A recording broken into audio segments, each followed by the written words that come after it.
We all tend to love our trucks, whether it's a nice and pretty truck or a beater truck. I mean, who here wouldn't own a truck? See, I didn't think so. Me, I prefer a beater truck because you don't really have to worry about it. And, you know, a truck with scratches and dents, you don't have to worry about that. Gives it a little character anyway. So that's why I'm going to examine what would be the best truck to buy for someone on a budget. An older truck that, you know, would cost, you know, less. Somebody can easily buy, like our age. So I picked 3 trucks that would cost anywhere from $1,000 to $3,000. First is a Ford Bronco, a 95 Dodge Ram, and an 85 Chevy pickup. And those are all trucks that are within that range. So first is a Ford Bronco. I have one up there. It's a nice, I guess, pretty redone blue one. They don't all look like that, but first I want to talk about the suspension. Suspension on them is, because it has a little bit of a shorter wheelbase, it can make for a rougher ride. The 4-wheel drive ability on a Ford Bronco is very good when you're off-roading. You can get through a lot of terrain with ease because it's a little bit of a lighter truck. And for speed, a Bronco, or a Ford, I guess, these year Fords were kind of a dog.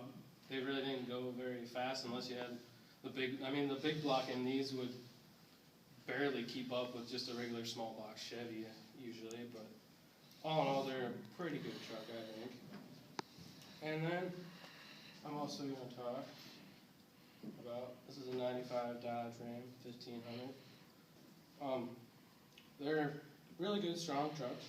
The suspension in them is an independent front suspension in them, so they can make for a little bit of a more comfortable ride.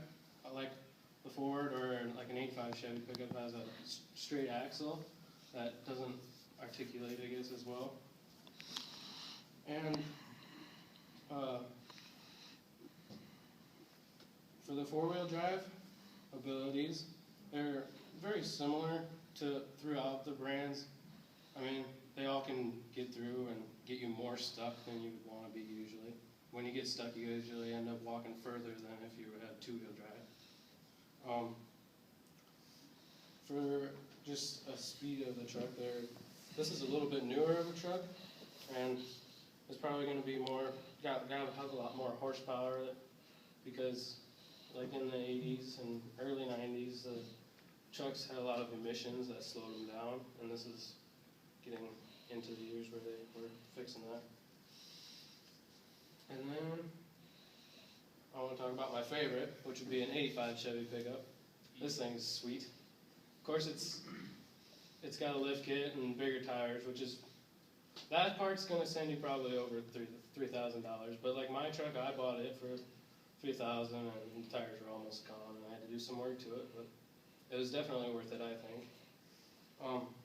The suspension on them is, for them, they're a little bit longer wheelbase usually, because a popular one is one that is a long box. So it's a longer wheelbase, which makes it so it kind of goes over the bumps a little easier and makes it feel better. Plus, it's also a heavier truck. And what makes that good about a heavier truck being 4-wheel drive is it's going to go through the snow a lot better, or mud. These are really great mud trucks. I mean, this one's covered in mud. And then for speed, a small block Chevy is probably the best motor, I think, out there. They're really strong and make for a really durable truck. For all these 3 brands, they're excellent when it comes to off-roading, and for that reason, I don't know, I guess I'd let you choose what you would want to get for a truck on a budget, but I think I'd pick mine, so you can pick.